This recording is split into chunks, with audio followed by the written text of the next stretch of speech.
A linear, time invariant and causal continuous time system has a rational transfer function with simple poles at s is equals to minus 2 and s is equals to minus 4 and one simple 0 at s is equals to minus 1.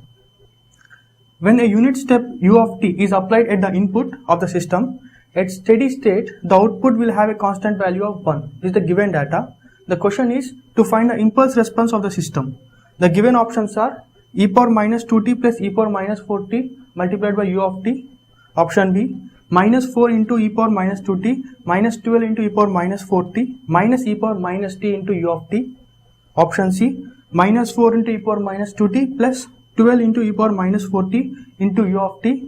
Option D, minus 0.5 into e power minus 2t plus 1.5 into e power minus 4t into u of t. From the given data, we can write the transfer function,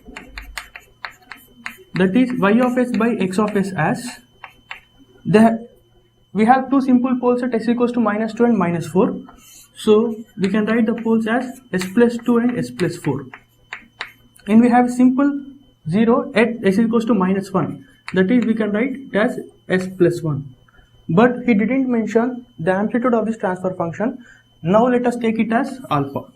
This is a crucial point in this question. The other given data is when the input, that is x of t, is u of t, the output has a steady state value of 1. That is, limit t tends to infinity, y of t is equals to 1. From final value theorem, we know that the limit t tends to infinity, y of t can be written as limit s tends to 0, s into y of s. As x of t is equals to u of t, we have x of s is equals to 1 by s. We have limit t tends to infinity, y of t is equals to 1. So by using this final value theorem, we can find the value of this alpha.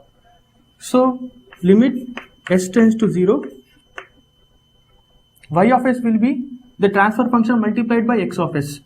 So s into y of s will be alpha into s plus 1 divided by s plus 2 into s plus 4 multiplied by this x of s, that is 1 by s. This will be equal to 1 from the given data. So s and s gets cancelled and we put s is equal to 0 in this one. We get alpha into 1 divided by 2 into 4 is equals to 1. So we get alpha is equals to 8.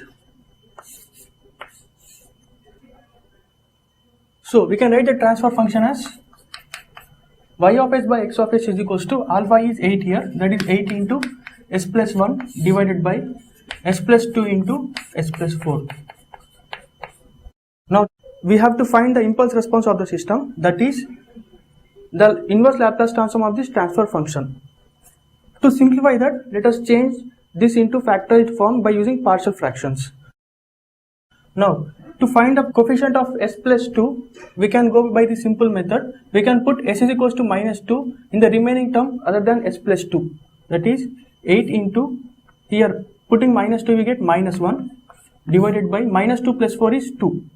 2 into s plus 2 plus, to find the coefficient of s plus 4, we have to put s is equals to minus 4 in the remaining term other than this s plus 4. It is 8 into minus 3 divided by minus 2 into s plus 4.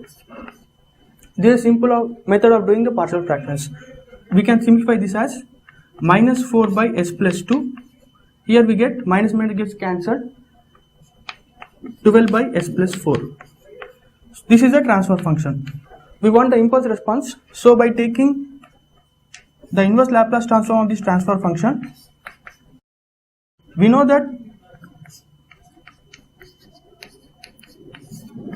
inverse Laplace transform of 1 plus s plus a is equals to e power minus at into u of t with ROC as real part of s greater than minus a. As we are dealing with a causal and time invariant system, we can write the inverse Laplace transform of 1 by s plus 2 as minus 4, the coefficient is same, into e power minus 2t plus, here the coefficient is 12 and the other thing is e power minus 4t and combinedly multiplying with u of t. So from the given options, the right option is answer C.